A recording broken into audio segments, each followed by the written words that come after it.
My name is Lauren, and I guess you could say I was a bit of a surprise. Mom was young, barely out of high school, when she and Dad got hitched. They were all about that whirlwind romance, not so much about the whole responsible adult thing. Needless to say, it didn't last. I was just a little kid when Kyle entered the picture. He had money, a fancy car, the whole 9 yards. Mom was smitten.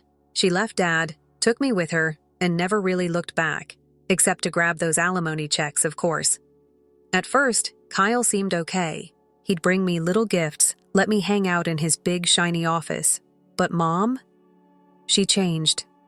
Whenever she looked at me, it was like I was a ghost of a life she wanted to forget. One night, I was supposed to be watching TV, but their voices drifted from the kitchen.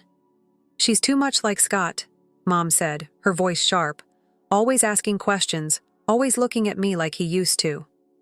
I didn't get it then, but it stung. I loved my dad. Sure, he lived in a crummy apartment across town, but every visit was an adventure, even if it was just cheap pizza and the local park.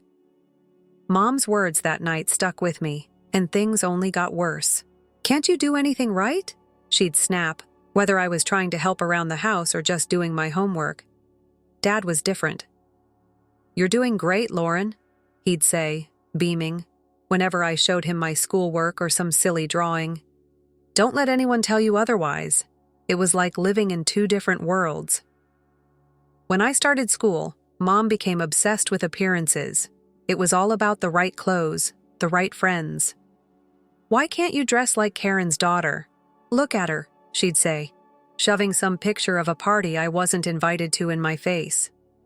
One day, I got in trouble for tracking mud in the house.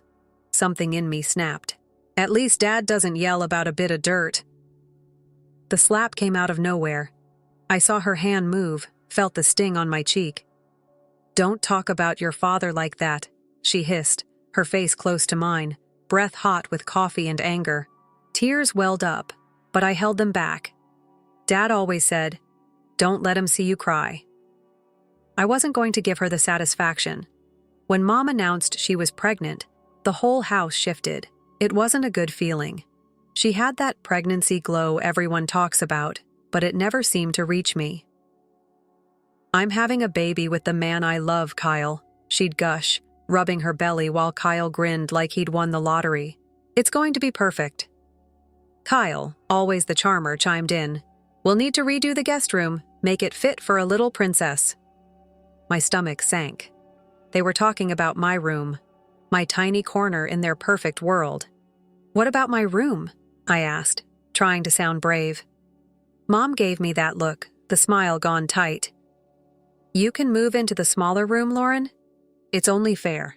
The baby will need the space." The way she said fair made it clear the decision was already made. No room for argument. So, I packed my things and moved into the smallest room in the house, a space barely bigger than a closet. Time flew by, and soon Mary was born. She was all anyone talked about. "Isn't she just the most beautiful baby you've ever seen?" Mom would gush to her friends, cradling Mary like she was made of spun gold. "Yeah, she's cute," I'd mumble, trying to be part of the conversation. Cute was an understatement. Mary was adorable, and I couldn't help but love her. I wanted to be a good big sister, to help out, to be involved. One afternoon, I tried to sneak into Mary's room while Mom was busy. I tiptoed in, peering over the crib at my baby sister gurgling happily. "Hey there, Mary," I whispered, reaching out a finger for her to grab. Suddenly, Mom was at the doorway, her voice sharp as a knife. "What are you doing, Lauren? I told you to ask before going into her room." "I just wanted to see her," I protested, tears pricking my eyes. I wanted to help, but it was like there was an invisible wall between me and Mary, and Mom was the gatekeeper. During one of my weekends with Dad, I finally opened up. We were at our usual pizza place. "Mom's always on edge when I'm around Mary," I confessed. "It's like she thinks I'll break her or something." Dad chewed thoughtfully. "You know, Lauren, some people have a hard time sharing love. It's like they think there's only so much to go around." He paused. "But remember, you've got a big heart." Don't let your mom's behavior make you think otherwise. His words helped a little, but back at Mom's, the distance kept growing. Even when I tried to talk about school or friends, her attention was always split, half listening to me, half watching Mary. One day I came home with a school award, second place in the science fair. I was so excited, clutching that certificate like it was a golden ticket. "Look, Mom, I won this!"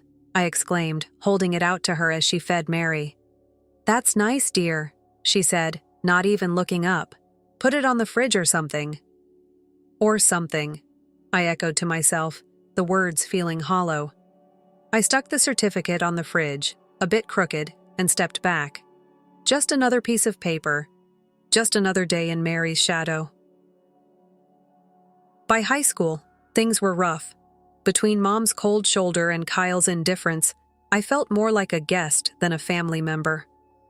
Then, the bomb dropped. Mom decided it was time for me to live with Dad permanently. We were having dinner, a rare occasion where it was just the two of us. Kyle was late, and Mary was already asleep. "Lauren, we need to talk about your future," Mom began, pushing her food around her plate. There was no warmth in her voice, just a cold, businesslike tone that set my heart racing. "What about it?" I asked, trying to sound casual. "We've been discussing things, and we think it's best if you move in with your father. With the new baby coming, things here are, well, they're complicated." "Move in with Dad? But why? I thought everything was fine here." Mom sighed, impatient. "Look, Lauren, you're not a child anymore. You need your own space, and we can't provide that here. Not with the new situation. It's cramped, and frankly, the financial burden is more than we expected. It's better for everyone this way." I pushed my plate away, the food suddenly tasteless. "What about school? My friends?" "You can go to a new school, make new friends," she said, as if it were that simple. As if my life could be erased and rewritten without a second thought. The next few weeks were a blur. My whole world shrunk into boxes, books, clothes, a few keepsakes. Kyle barely acknowledged my departure, and Mary, too young to understand, gave me a confused hug. Moving day was tough. Dad lived across town in a small, cluttered apartment. It was clean, but filled with the ghosts of a life left on hold since Mom left. He was there when I arrived, though, with open arms and a worried smile. My new room was half the size of my old one, with peeling paint and a window that looked out onto a brick wall. But it was quiet, and Dad was trying his best. The first day at the new school was brutal. I could feel the stares, hear the whispers. "That's the new girl." As if I were some exotic creature in a zoo. I kept to myself, doodling in my notebook, trying to ignore the murmurs. At home, Dad noticed my mood. "How was school?" he asked gently. "It was fine," I lied, shrugging off my coat. "If it gets tough, you tell me, okay? We're in this together. You're not alone, Lauren." His words meant a lot, but the loneliness was deep. It wasn't just about missing my old friends or the big house. It was about feeling unwanted, like I was discarded because I was too much trouble. But I realized something. If I didn't pull myself together, things would only get worse. One morning, I woke up, looked around my cramped room, and decided to take charge. "No one else is going to do it for me," I muttered. Dad noticed the change. Over breakfast one day, he said, "You're looking more determined these days, Lauren. What's on your mind?" I stirred my cereal, thinking about how to explain. "I want to make something of myself, Dad. I don't want to end up stuck, you know?" He nodded, a serious look crossing his face. "I hear you, kiddo. So what's the plan?" "That scholarship," I said. "The big one for the top students. I'm going to get it." Dad's smile was all the encouragement I needed. "I knew you could do it," he said. "Just tell me what you need." School was tough, with long hours spent catching up and even longer evenings buried in books. But my teachers noticed the change. Even the tough ones seemed to respect how hard I was working. Mr. Jeremy, my math teacher, kept me after class one day. "Lauren, your work has improved a lot. What's driving this?" "I need that scholarship," I replied bluntly. I've got plans, and they don't include being stuck here forever. Mr. Jeremy studied me for a moment, then nodded slowly. Well, keep at it, and let me know if you need extra help. I'm here. Making friends wasn't easy, but I found a few people who didn't mind my focus. During lunch, I'd sit with Linda and Peter, two kids who weren't exactly popular, but knew how to laugh. So, Lauren, you're like a library ninja now, huh? Peter joked one day. I cracked a smile. Gotta be stealthy if I want to snag the best study spots. It's cool what you're doing, Lauren, Linda chimed in, her voice soft but sincere. Most wouldn't bother. Days turned into months, and the pressure grew as application deadlines loomed. Dad was my rock, always there with a hot meal and a listening ear whenever the stress became too much. The day the scholarship letter arrived, my hands were shaking as I tore it open. Dad was right there, holding his breath. I scanned the words, my heart pounding, and then I cheered. I got it, Dad! I got it! Dad swept me up in a hug, laughing and cheering. I knew it! I knew you could do it! As I packed for college a few months later, I felt ready. The future was bright, and for the first time, it felt like it was truly mine. I was leaving, but I was taking all the lessons, all the love and hard-earned wisdom, with me. After graduating with honors and building a solid career, I finally felt like I was on stable ground. I was 25, doing well at my job, and dating a great guy named Eric. Then, out of the blue, Mom called. We hadn't spoken much since I moved out, but suddenly she was back, and it wasn't a social call. Lauren, your sister Mary is going to college in your city, she announced. We've paid her tuition, and we think it'd be best if she stayed with you. I hesitated. Memories of our strained relationship flooded back, but I wanted to believe things could be different. Okay, Mom, I said cautiously. I'll help Mary out. It might be nice to reconnect. Mary moved in 2 weeks later, and it was clear we were very different people. She was as stunning as ever, completely focused on her looks and living a high-maintenance lifestyle. Can you make sure we have almond milk and kale? I'm on a special diet, she said casually on her first evening, checking her reflection in the mirror. Sure, I'll add them to the grocery list, I replied, trying to be accommodating. But living with Mary was harder than I expected. She partied constantly, often coming home at dawn, her carefree laughter echoing through the apartment while I lay awake worrying about work.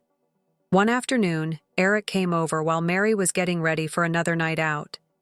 I noticed how she smiled at him, a little too sweetly, a little too long. After she left, Eric spoke up. Lauren, I think Mary's got the wrong idea about me. She's been, well, flirty. I felt a wave of anger and embarrassment. Thanks for telling me, Eric. I'll talk to her. When I confronted Mary, she just laughed it off. Oh, come on, Lauren. I'm just being friendly. Besides, can I help it if he likes me back? That's my fiancé, I said, my voice firm. You need to respect that. Her laugh turned cold. Lauren, I'm used to getting what I want. I always have. That was the last straw. You need to find another place to live, Mary, I said. This isn't working out. She stormed out, slamming the door. Within an hour, my phone rang. It was Mom, her voice icy.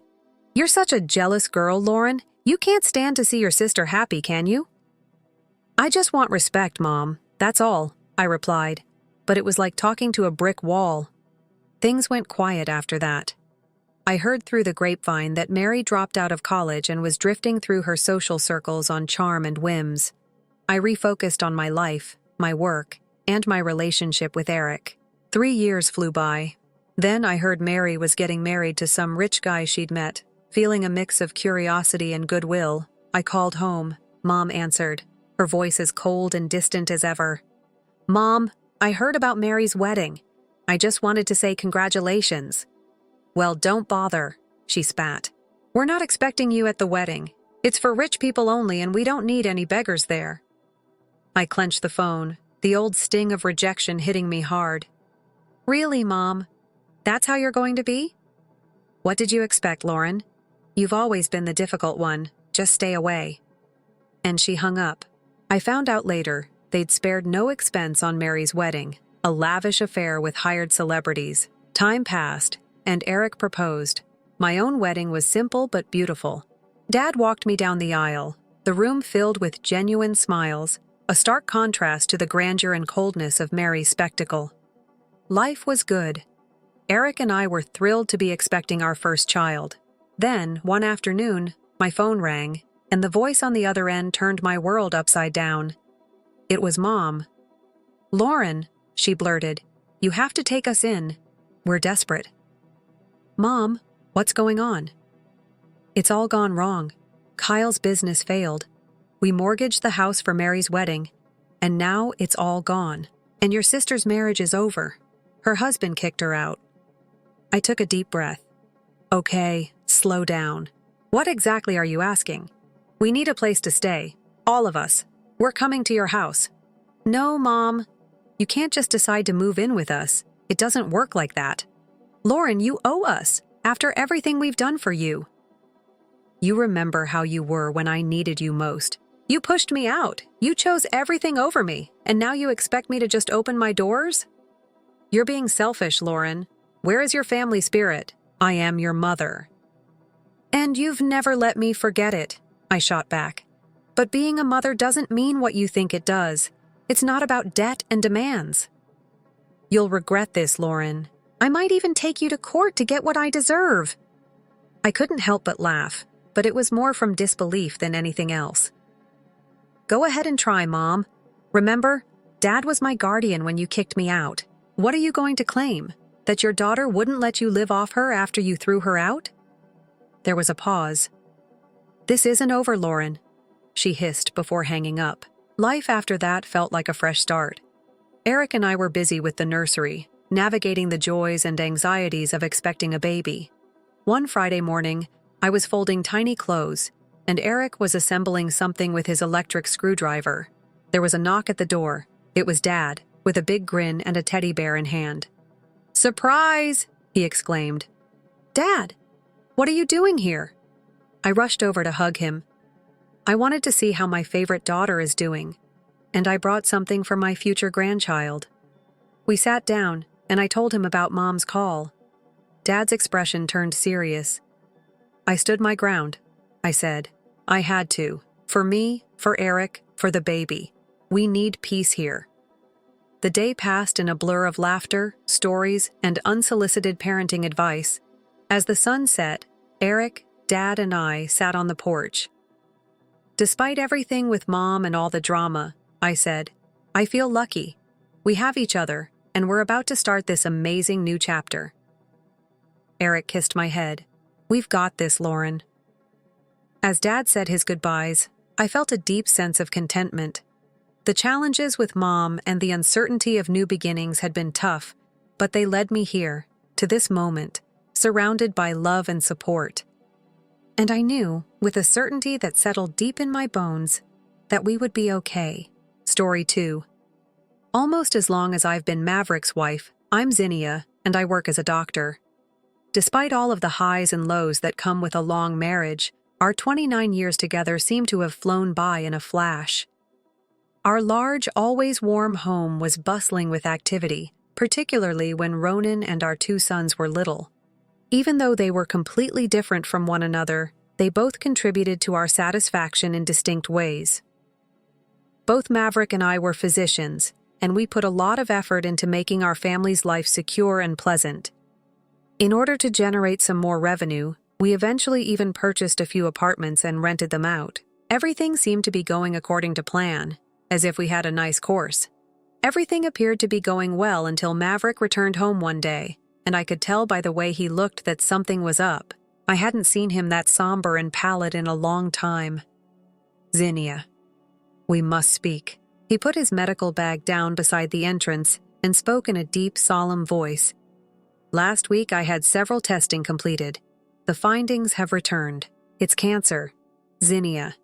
Our lives took a radical turn after that. Following that, the months were a haze of medical appointments, therapies, and long wait times. Despite Maverick's best efforts to think, the disease showed no compassion. I could never have imagined what it would be like to see the strongest person I know gradually deteriorate, regardless of how long I had been a doctor. Maverick clasped my hand as we sat in the silence of our living room one evening. His voice was solid, yet his grip was feeble. "Zinnia, I need you to make sure everything is taken care of with the boys in case things don't work out as planned. You will be financially secure since the will has been completed." Not too long afterward, Maverick died. Family, friends, and co-workers traveled from far and wide to attend the solemn but dignified funeral. However, the stillness struck me more forcefully than I had anticipated after everyone had departed, and I was alone myself in the home. In Maverick's absence, the home felt so empty. He had left his belongings exactly as he had left them, but my heart hurt even more when I saw them. They barged in a few days after the funeral as I was in the kitchen attempting to decide what to do with all the food that was left over.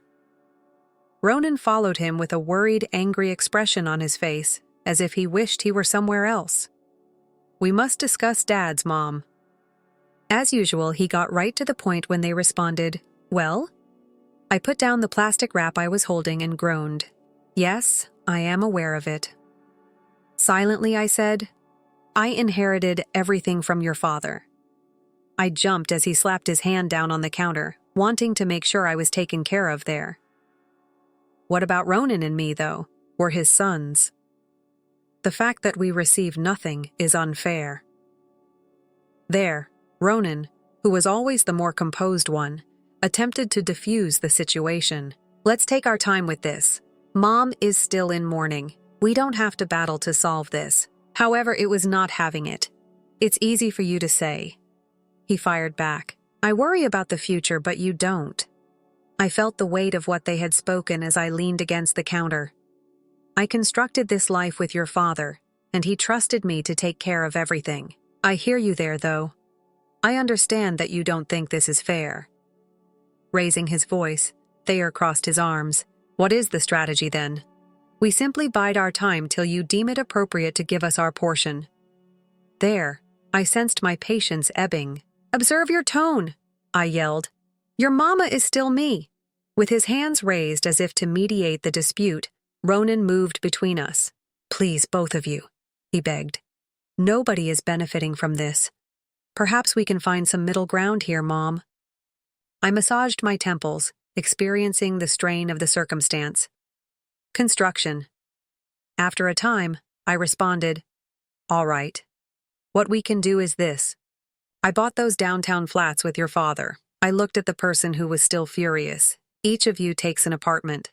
You may now reside there or rent them out as you choose. I'll also give each of you $450,000 from the funds to help you begin anything you need." I firmly said, "The money that stays with me for now," while Thayer bit on his lip, obviously considering the figures and the other DoD items in the house. "Everything will come to you after I'm gone. It's going to be that way because that's what your father desired." Maverick had trusted me to respect his last desires, and I knew I would do the same. It was going to be difficult to cope with the lads and their worries.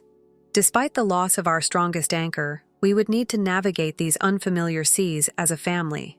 I gave them a fixed glance. He appeared to want to continue the argument, but Ronan nudged him a little. "Man, let's consider this. Mom isn't abandoning us, and it's a decent beginning." At last they nod. He still appeared dissatisfied, though. "All right." His lips were pressed together. "But, Mother, I want this in writing. No more surprises." "Naturally," I concurred. "We'll thoroughly document everything." As they walked out of the kitchen, Ronan was whispering to me there, "Will you give her a break? There, she's giving it her all." He said something to himself. I missed it, though. As I stood there doing the dishes, I must admit that I wasn't very interested in hearing what he had to say. My thoughts drifted. I pondered what Maverick would make of my approach if he could see us now. Time would tell, but I hoped I was doing appropriately. Additionally, time may be problematic while I was studying. Not all the time was it in your favor. On one of those few days when everything seemed to be going well, it was a bright day. They hadn't been dating long when Thayer brought his new girlfriend, Juniper, over to meet me for the first time, but it was clear that he was smitten with her. It was obvious from the way he fussed over her, which was very out of character for Thayer. When they stepped in, he was normally so cool and composed. There was a certain confidence in Juniper, as if she owned the area already. She walked straight into my living room, scarcely saying hello, and was dressed to impress in pricey clothing. She looked around the room, absorbing everything. "You have a nice location here." Without waiting for me to offer her a seat, she sat down and flipped her hair back. Sitting beside her, smiling like a naive lover, was Thayer. I made an effort to grin. "I'm trying to be courteous. Thank you. Juniper, is there anything I can get you? Coffee? Tea?" "Coffee sounds delicious." Then she turned to Thayer. "Make sure it's black, darling. Steer clear of sugar." They agree and rush out to the kitchen, leaving me sitting in my living room alone myself with her. All of a sudden, I felt like a visitor. It was awkward for us to be silent until Juniper eventually said something. "That indicates to me that you're doing fairly well for yourself." As she spoke, her gaze strayed across the room's decor. "You know, I'm used to a particular standard. That's what my parents ensured." Unsure of what to say, I nodded. "I'm glad to hear that." I got a response. When he returned, Thayer gave her the coffee. She wrinkled her nose and took a sip. "It's okay." "Anyway," she added, seemingly discarding the coffee, "we've been talking about our future planning ahead, you know." "That's shrewd," I said, looking at it to get a sense of the direction of the conversation, but all he could do was smile uneasily. Juniper put down her cup and went on. "In relation to planning, we have been considering the wedding. I want something special, you know. You've probably heard from Thayer. Although it's a little pricey, I saw this lovely venue for the rehearsal dinner. It is roughly $60,000. I almost choked on my $60,000 coffee. Only for the rehearsal dinner. Thayer jumped right in. "It's very important to Bella, Mom. We want to get things off to a good start." I set down my cup as my frustration increased. "That's a lot of money for a dinner, you know. Juniper, we must exercise reasonableness." The look on Juniper's face changed. Her expression hardened, and she answered calmly. "Reasonable? You have the means," Thayer says. "Why we should compromise on something so significant is beyond me." Though there was a glimmer of discomfort in his eyes, I could see Thayer nodding in agreement with her. He was aware that their demands were excessive. I make an effort to remain composed. I'm all in favor of festivities. However, $60,000 is excessive. I simply cannot justify spending that much money, and it is completely excessive. With a loud scrape of her chair against the floor, Juniper jerked to her feet. "Zinnia, I'm not accustomed to lowering my standards." There, I was quite explicit about the type of life I wanted. In an attempt to defuse the situation, Thayer jumped in once more. "Maybe we can all agree on something, a middle ground, Mom." But I was at my breaking point. When it comes to shelling out $60,000 for a meal there is no compromise. That's the end of it. Juniper snatched up her handbag and glared at me. "All right, perhaps we should reevaluate a few things if that's the way things will be." I sat there, still trying to comprehend what had just happened, and they left soon after. That girl had the audacity to enter my house, drink my coffee, and then give me financial advice. It was like being slapped across the face. It was an unexpected wake-up call. I learned that Thayer and Juniper had returned to the house a few days later while I was out at the grocery store. Once I arrived home. In the living room, I discovered Ronan clumsily attempting to amuse Thayer and Juniper. He wanted to run out the door again because the atmosphere was so tense, but I had to brace myself because this was my home. And inside. Juniper, dressed as usual, handed me a piece of paper as soon as I set down my grocery bags. "Zinnia. After much consideration, this is what we have decided on for the wedding presents. I hope you can handle this more easily." I took a look at the list. Surprisingly, it made sense. A few pieces of furniture, some lovely china, and kitchen appliances. I grinned in relief and remarked, "This seems pretty reasonable." "These are excellent choices, in my opinion." For a brief moment, Thayer's expression was hopeful as he looked at Juniper. I was about to talk about where we could buy the things, though. Juniper's face shifted suddenly. "This is wrong. Oh no," she gasped, snatching the list back from my hands. She dug into her purse and took out another piece of paper. This is the real list. I took the new list from her, and my jaw dropped. This wasn't anything like the first list. This one included requests for diamond jewelry, a luxury car, an apartment, and even a special vacation. Is this some kind of joke? I asked, stunned. Juniper remained unflinching. No joke. Sonia, these are the gifts we expect. Only the best for our wedding. I stared at her, then at Thayer, waiting for him to say something. Anything that would show he didn't agree with this madness, but he just stood there silent, looking back and forth between us, clearly torn, but saying nothing. I couldn't hold back anymore there. Why are you letting her do this? You know this is unreasonable. Before Thayer could respond, Juniper cut in, her voice rising. This doesn't concern you, Sonia. You just need to pay up and keep quiet. That was when Ronan stood up, his face hard with anger. That's enough. Juniper, you're not going to talk to our mom like that. This is her house, and you're way out of line. You need to leave now. The room was filled with heavy silence as Thayer and Juniper gathered their things. Juniper muttered angrily under her breath as they left, slamming the door behind them. I sat down, feeling the weight of the entire situation pressed down on me. Ronan sat beside me, putting an arm around my shoulders. We'll figure this out, Mom, but you can't let them bully you into giving more than you can or should. It's not right. He was right, of course, but I couldn't shake the worry about Thayer. How had things gotten so out of hand? How could he not see what this was doing to our family? The silence that followed was heavy with unsaid concerns and fears for the future. I realized then that this was far from over. Things were only going to get tougher from here. In the weeks that followed, my phone rang constantly. Thayer called almost every day, and each call was more demanding than the last. His tone became more desperate, almost frantic. Mom, you don't understand. I can't look for next to Bella's family, he would argue, his voice cracking with stress. You have the money. Why can't you just help me out here? I sat at the kitchen table, phone pressed against my ear, feeling a knot form in my stomach. There. It's not about the money. It's about living within your means. Bella's expectations. You can't keep up with that. Not without going into serious debt. He scoffed, his frustration boiling over. What do you know about it? I'm not going to live like I need more for my inheritance now. I took a deep breath, trying to remain calm there. I've already offered to cover half of the wedding costs up to $230,000 and give you a $10,000 gift. That's more than generous, but everything has to be agreed upon with me. No more surprises. There was a long pause on the other end of the line before I heard him let out a sharp, bitter laugh. That's nothing.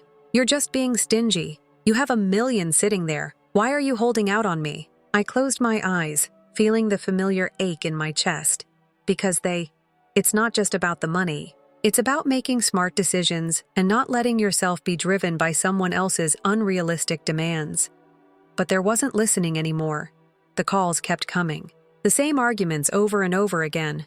I worried that the relationship I had with my son was slipping away and all over money. Each call left me feeling more weary and more confused about what the future contained for our family. I replied, my patience wearing thin. It's not about the money there. It's about not feeding into this fantasy that's going to destroy you. He then shouted so loud that I had to move the phone away from my ear. I don't need this. I'll handle it my way. Forget you. And just like that, he hung up. Months passed in quiet. I tried to keep myself occupied with a daily routine, doing my best not to linger on it for a time. It appeared like there may be peace, but it didn't last. One afternoon, my phone rang, and it was my sister-in-law, Marigold. Zinnia. I thought you should know Marigold's voice was hesitant, as if she didn't want to be the bearer of bad news. There is flying all the wedding guests to Hawaii. He sold his flat to fund it, and he expects you to find your own way there. He indicated you weren't interested in assisting, so I hung up. A tornado of grief and rage roiling within me. How could he have acted so carelessly? Ronan entered the room before I had a chance to comprehend what Marigold had told me. He had a somber countenance. I need to tell you something, Mom. I took a little audio recorder from him. I captured their chat when they were here last. I believed you ought to be aware of their words. When I hit play, The kitchen was filled with Thayer and Juniper's voices. Juniper was the first to speak, her voice piercing. "Your mother is only a shady old lady with a large fortune. After extracting as much as possible from her, we must cut her off." The voice that followed was pleasant and chilly. "Bella, whatever it takes. I refuse to allow her to rule us. I'll throw her out in her underpants if necessary." I halted the recording because it was too painful to listen to my own kid speak so cruelly about me. My hands were shaking. As I attempted to understand the extent of his treachery, the room appeared to whirl. I didn't make the choice to travel to Hawaii for the wedding lightly, but I knew I had to face this challenge head-on. When we landed and reached the location, Ronan was standing next to me, both of us apprehensive but determined. The sheer grandeur astounded me. There were flowers everywhere. The air was filled with music, and lights strung up like stars. It was like entering a fairy tale that was too good to be true. As we entered the event, there, I observed Juniper interacting with visitors. They appeared to be the ideal pair. It was all laughing and smiles, but seeing my kid so engrossed in this fantasy world broke my heart. Before I could approach, sauce with Juniper. Her high heels clicked violently on the stone sidewalk as she marched toward me, her grin gone. "You're not supposed to be here." She stopped inches from me and snarled. She raised her voice loud enough to be heard. "You are not welcome on my day." I was taken aback and startled into quiet. However, her parents went to her father before I could reply, and a tall, stern-looking guy spoke first. "Juniper.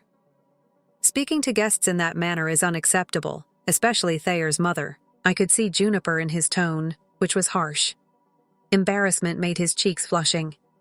Her mother turned to me with an apologetic grin, appearing equally horrified. "Please join us, Zinnia. Let's locate a seat for you." Obviously an afterthought, they led us to a table near the perimeter of the gathering. I could sense the tension in the air, and there was no appropriate setting. Shortly later, the ceremony began with statements that, considering the underlying pressure, seemed empty. Then I suddenly got a microphone in my hand. Even though my legs were unsteady, I knew what I had to say. To wish my son and his new bride a bright future, I came here today. Despite my internal shivering, I started speaking steadily. However, I also think that integrity and honesty are important, and those have been absent, as have the events that have preceded this day. I looked at Juniper, whose face was becoming hot red instead of pink. Anger blazed in her eyes. I was repeatedly requested for sums of money that no sane person could justify. I was also intimidated when I failed to comply with their requests. I'm afraid of losing contact with my own family and my future grandchildren. Sensing my concern, Ronan, I continued even if my voice broke. Put a comforting hand on my shoulder and take a step closer. After giving him a nod, I took out the audio tape he had created. Juniper's icy, cunning voice reverberated around the room as I hit play, talking about how they would con me out of more money. After then, a voice was heard. He accepted the plan and even declared that he was willing to abandon me in order to protect his fiancée. Shock and disgust filled the air as the throng began to grumble. I switched the recorder off. There was a heavy hush in the room after that. I handed $50,000 and an apartment to my son. My voice became more solid as I spoke. However, it was never sufficient. I'm stating unequivocally now that I will not be intimidated or treated like an ATM going forward. I'm finished. I'm choosing to cut myself apart from their lives, even though I wish them and Juniper well. The response came instantly. Juniper let out a piercing, violent scream. "My wedding has been wrecked by you." It was bittersweet to return home after everything that had transpired. I even astonished myself with the choice I made in the silence. After working as a doctor for years and assisting others in their healing, I resigned. I knew it was time to concentrate on my own recovery. I had to reconstruct my life after it had been shattered by previous storms, individually. Bless him, Ronan had recently graduated from art college and was bursting with enthusiasm, ideas, and aspirations. Using the $50,000 I contributed to him, he set up shop for tattoos. However, it wasn't your typical store. People took notice of his work because it was a beautiful blend of skin and art. He soon began to attract notice by competing in tattoo competitions. His business quickly became a neighborhood hotspot, and his name was soon on everyone's lips.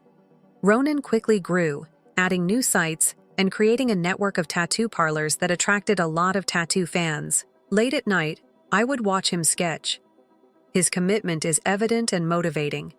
In sharp contrast to the anarchy that had taken over there, he was creating something amazing out of his existence. "Ollie, you're doing fantastic." My heart swells with pride as I tell him.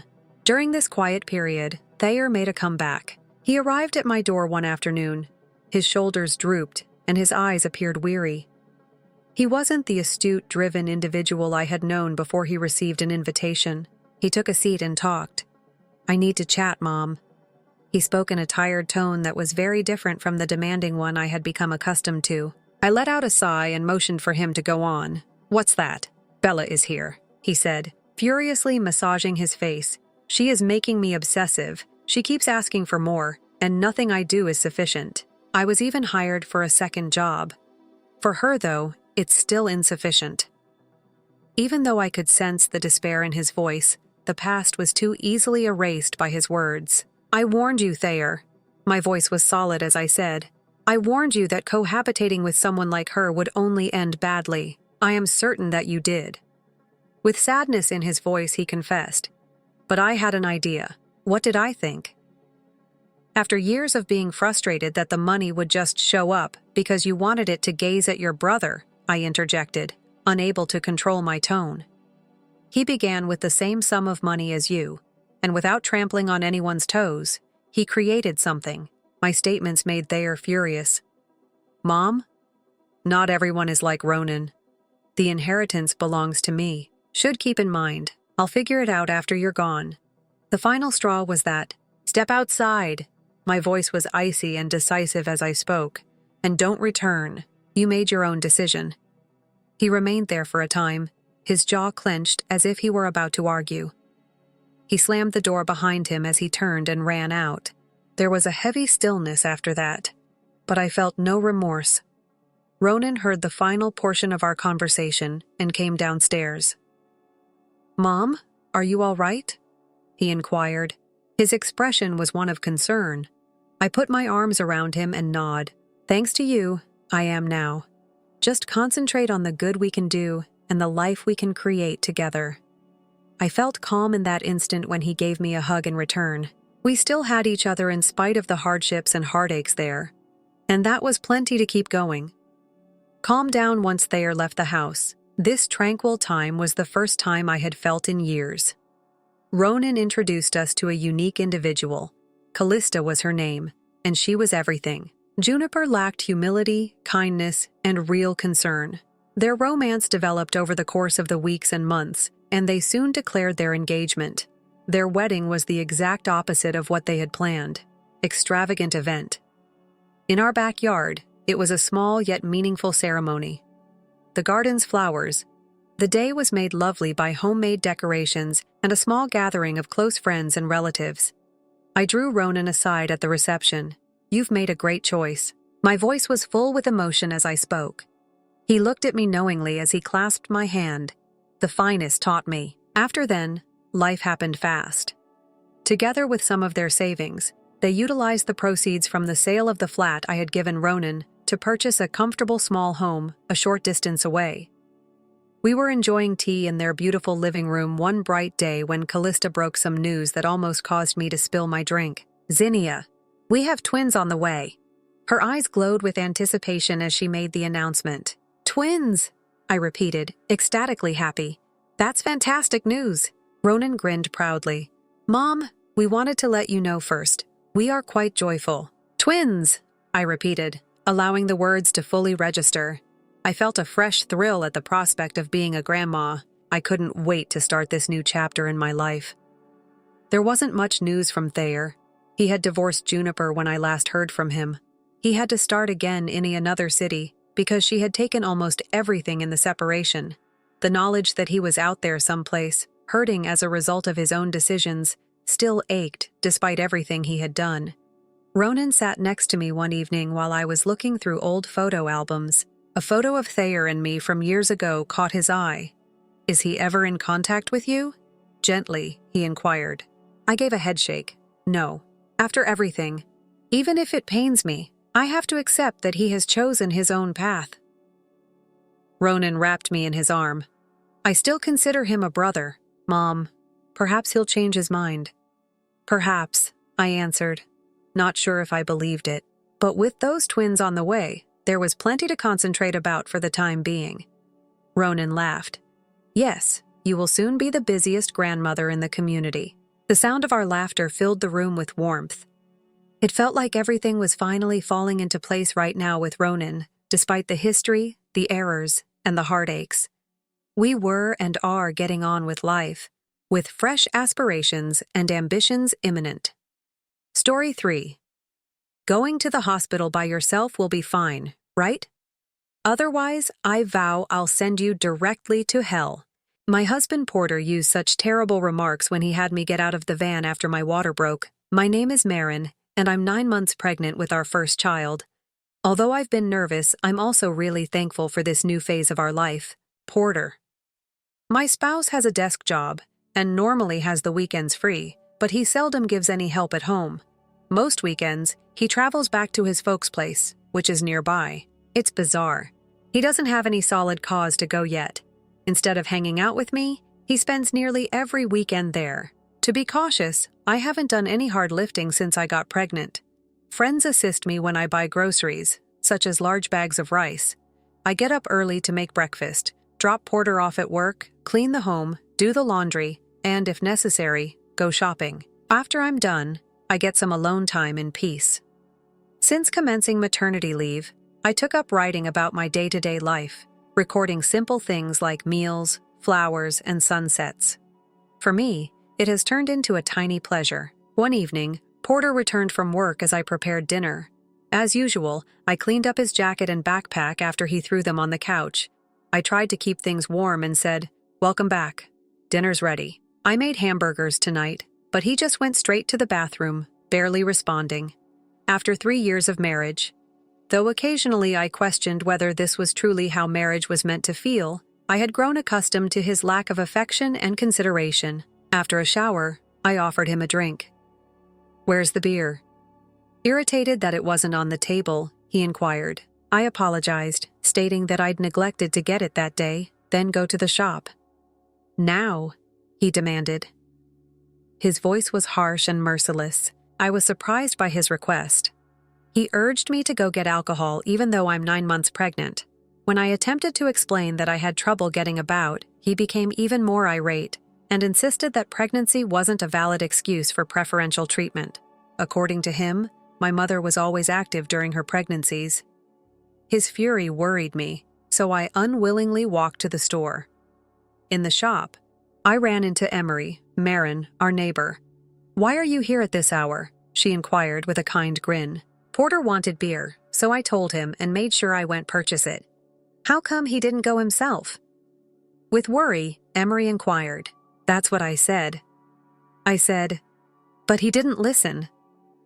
Emery encouraged me to take it easy and offered a comforting word as we parted ways. Porter was watching TV on the sofa when I got home. "Why did it take you so long?" he complained. "Give me the beer, please." He slapped me with his words. I silently handed him the alcohol, cleaned up after supper, and retired to bed. His cruelty broke my heart, especially now that I was expecting. Porter pretended nothing had occurred the following morning, but his comments stuck in my head. The days went by, and as my due date got closer, Porter grew more distant. One day, he announced a family trip with his parents, about the time of my due date. I attempted to object, stating that it wasn't safe for me to go. Being pregnant does not necessarily indicate that you are ill. He lost his temper. My viewpoint didn't matter. On the day of the trip, he had already made the arrangements, and I attempted to excuse myself by claiming that I wasn't feeling well. He dismissed me and pushed me into the car, saying, "You'll be fine." I could feel the warmth at my feet as I climbed in. "Porter, my water had broken. My water broke. We must visit the hospital." However, he appeared irritated. "Get out!" he shouted, frightened. I would damage the vehicle. Then he left me stranded and drove away. Fortunately, Emery was close by and came to my aid right away. She waited with me till I got to the hospital and phoned a cab. My parents even got in touch with Emery, and they came as soon as they could. Her generosity helped me get through childbirth and the immediate postpartum period. I came to the realization that I no longer required Porter's presence or approval while I held my newborn in my arms. Afterward, Porter's attitude didn't improve. He insisted that I return to him in his irate texts. My parents supported me, but his family even accused me of being a horrible wife. For support, I moved in with them, and we came to the decision that I should file for divorce. Even Emery, who I later learned was Porter's company's CEO's wife, tried to assist me. Her spouse found out about Porter's activities, which finally led to Porter losing his job. Now, with no consistent income, he strained to make ends meet. My relationship with Emery and her family became stronger as I started to get used to being single with my new kid.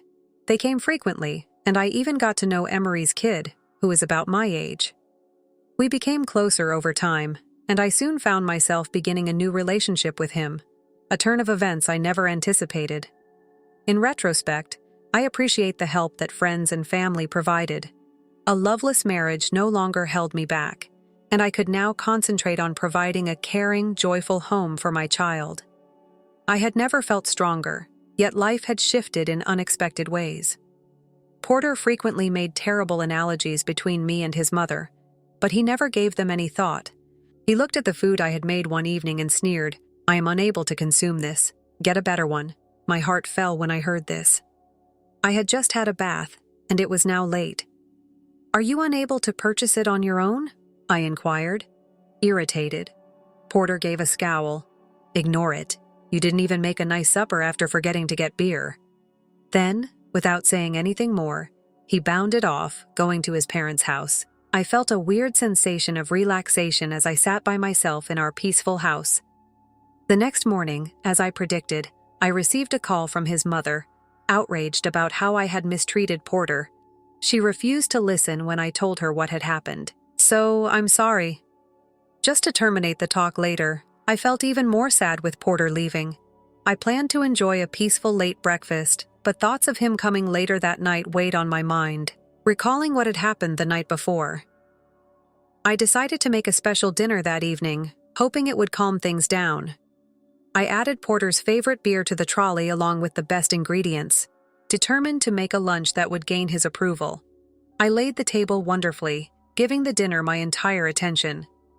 As I looked at the completed table, I thought and felt proud. This has to make him pleased. I eagerly awaited his return home. As time passed, with no sign of him, I began to worry. I tried calling him several times, but there was no answer.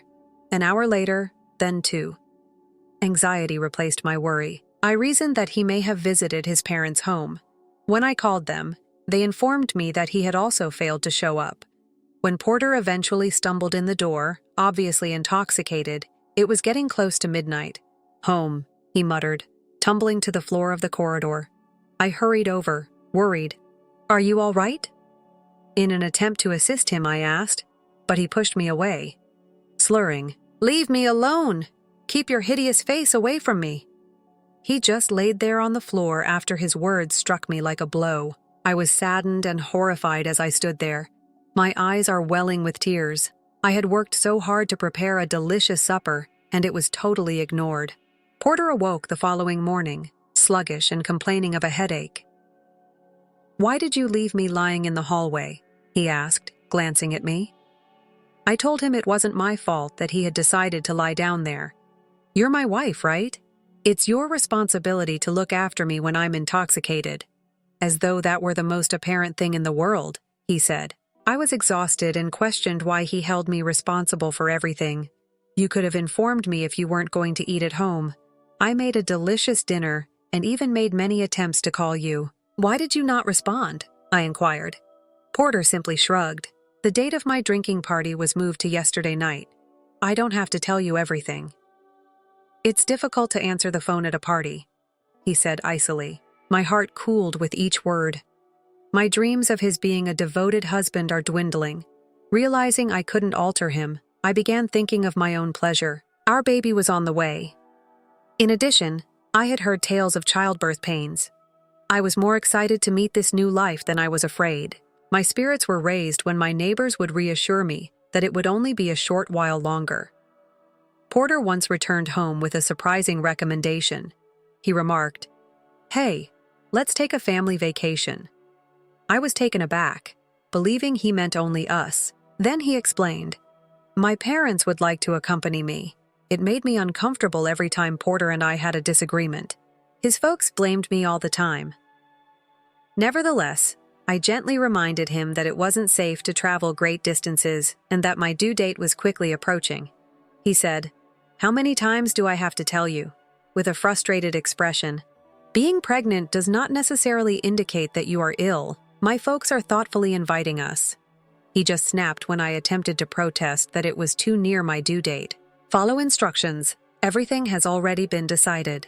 Next week, we're going for 2 nights." Then he walked out of the room without saying another word. I was feeling trapped, anxious, and confused of what to do. I asked a close friend for guidance the next day, outlining the circumstances. "That's definitely stretching it," she replied, with concern. We spoke about how I could respectfully say no. But the day of the trip came before I could make any final plans. "To be honest, I don't feel good today. I think I should stay at home since I'm scared about the baby." I hoped Porter would understand, but all he appeared to do was get more annoyed. Porter refused to listen when I tried to excuse myself from the trip by saying I wasn't feeling well and was concerned about the baby. "Simply take a nap in the car. You'll be all right. Bring the baggage, please. Hurry up, we're going to my folks' place." Feeling apprehensive, I said, "Is this really okay?" As Porter packed the suitcases into the car, however, he didn't even answer. Warmth began to spread at my feet as I sat in the passenger seat. Water was accumulating all around me when I looked down. My water was broken. "Porter, my water just broke. Please take me to the hospital." Porter appeared in disbelief, but he murmured, "Are you serious?" Rather than offering assistance, I said yes with a nod. "We must immediately get to the hospital. Instead of driving away, the baby may be arriving." Porter unlocked the passenger door, grabbed a towel, and began wiping away the water. "What are you doing?" I asked, bewildered. "Go," he murmured icily. "In the automobile, you're creating a mess." I was in full astonishment. "What do you say?" He just reiterated what I had requested. "Leave now. I need to tidy this up." Then he dragged me out of the car without saying another word. He said angrily, "We were supposed to be on a family trip. Simply go alone to the hospital." I stood there in shock and terror, trying to take in what had just happened, as he got back in the car and drove off. "Marin, are you all right?" A voice that sounded familiarly. It was our neighbor Emery. She promptly made arrangements for a special cab to transport me to the hospital after noticing my anguish and remained at my side, offering me consolation along the journey. My cheeks started to well up with tears. I appreciate her support and kindness. She grabbed my hand, encouraging me on until we approached the hospital. She remained with me until I was led to my room. Despite the fact that my labor pains were getting worse, I made a silent vow before entering the delivery room. Even if the agony is becoming worse, I won't allow him get away with this. Emery held my hand and kept reassuring me. She even contacted my parents, who arrived promptly. They nodded as Emery softly muttered something to them while wearing a very distressed expression. The 3 of them walked out for a private talk, as the pangs of childbirth intensified. I became aware that my phone was buzzing while I waited. Porter's name appeared when my mother checked it. Despite her disappointed expression, she gave me the phone. Porter's frantic voice rang out as I responded. "Assist me." I ended the call without saying anything because I wasn't in the mood to talk. Even after my parents switched off my phone, Porter's messages continued to come in. I finally heard my baby's first cries after hours of labor.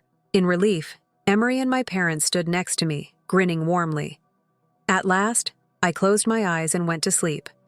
My parents were seated by my side when I woke up. "Are you all right?" my mother inquired politely. "Are you still exhausted?" I had trouble sitting up. My mother consoled my father, who appeared to be crying, by pointing out how draining the postpartum phase may be. It was their care that made me grin. "The baby is where?" I inquired.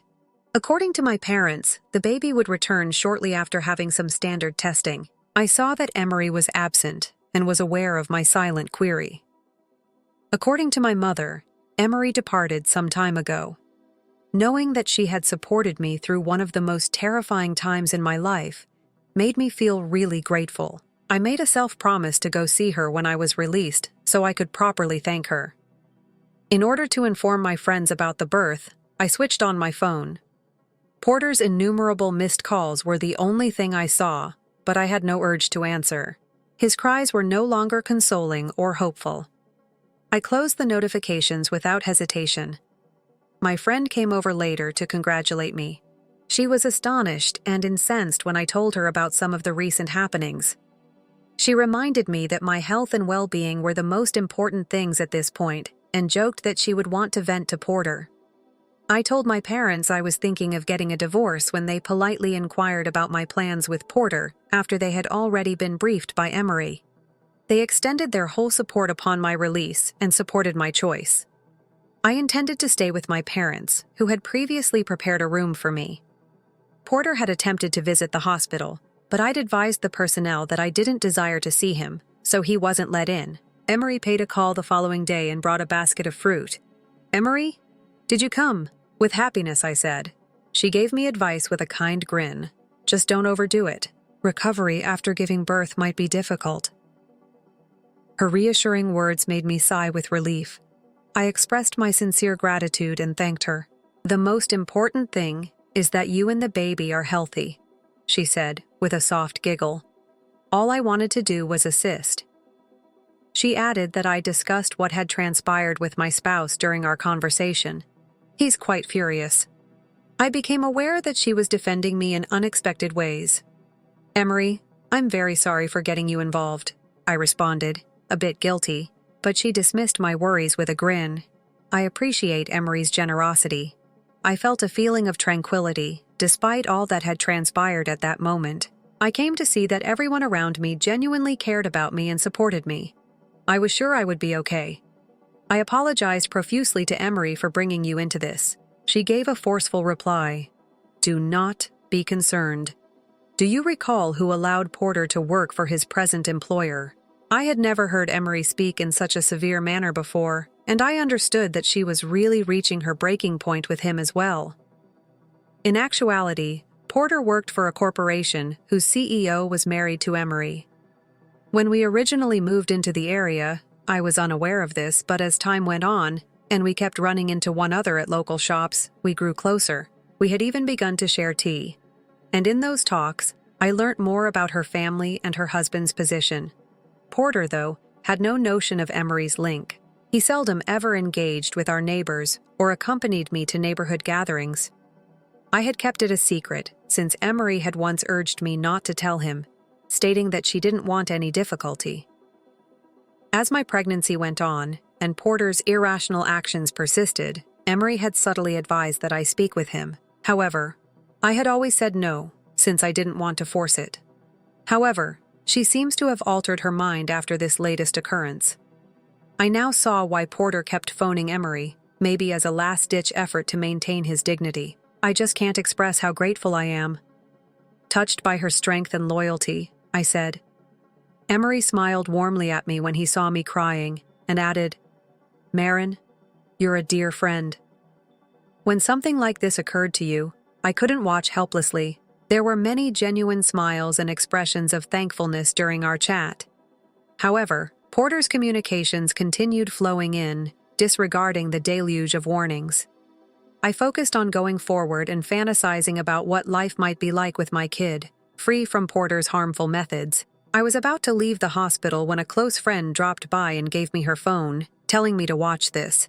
A post that had gained a lot of attention on social media was displayed on her screen. I inquired as to its nature out of curiosity. She added that she had revealed what Porter had done on her page, and due of her enormous following, it had rapidly gone viral. It turns out that one of her fans had really seen Porter's actions that day and had even recorded the moment he left me outside the car on camera. They obscured my face out of deference and posted it online with my friend's consent. Porter's identity, and even his place of employment, were quickly made public as the video went viral. I was unaware that things had gotten this bad. "Well," my buddy responded with a soft smile, "they brought it on themselves, didn't they?" It is true that Porter's decisions led to his actions and their outcomes. He reportedly attempted to excuse himself when friends questioned him by saying, "I had a prior commitment with my parents that day. There was nothing I could do." His justification merely increased indignation. And now, in addition to him, his parents were also being criticized. Even in their community, word of the incident spread, and rumors about his parents began to circulate online. My phone abruptly rang and revealed that my mother-in-law had called. Seeing the name on the computer, my friend said, "Why don't you pick her up and tell her what you think?" But I disregarded it since I was too tired to participate. Because the event had been so extensively reported, I soon got a ton of messages from Porter, his mother, and his father in my missed calls record. The medical personnel even made an effort to provide assistance, as if they were aware of my predicament. The nurses at the hospital made sure I was not disturbed whenever Porter or his family attempted to contact or visit. I started to fear that Porter or his family could be waiting outside the hospital as my discharge date drew near. I was anxious, especially for the safety of my unborn child, even though my parents reassured me that I had nothing to be concerned about. The day I was released, I heard Porter's voice crying out to Marin as my parents assisted me in gathering my belongings. His parents' booming voices came next, and I became anxious. However, a group of guys in black suits suddenly materialized, encircling me in a shield of protection. "Don't worry, we're here," one of them remarked as he softly opened the car door. It seems like my parents were already aware of the plot when Mr. Smith asked them to safeguard you. My mother smiled and comforted me. "I told you there was nothing to be concerned about, didn't I?" I was relieved as I got into the car and saw Porter and his parents attempt to approach, but the bodyguards kept them at a distance. I was unable to find the right words to describe how much I appreciated Amira's support during this entire ordeal. My sole concern was how I might express my gratitude to her for everything that she had done. In agreement, my parents said that we must figure out how to express our appreciation to Emery. We must find a method to express our gratitude to Emery for everything she has done. Even though I was beginning to get used to my new life and was having good days, my parents and I agreed. Porter kept getting in touch with me, as did his in-laws. They didn't reply when I submitted them divorce paperwork. My in-laws then contacted our house one day. They proudly said, "She's part of our family," to my father's response. Therefore, she should not complain about how she has been handled. This comment got my father upset, and he lashed back. They abruptly stopped the conversation and appeared horrified.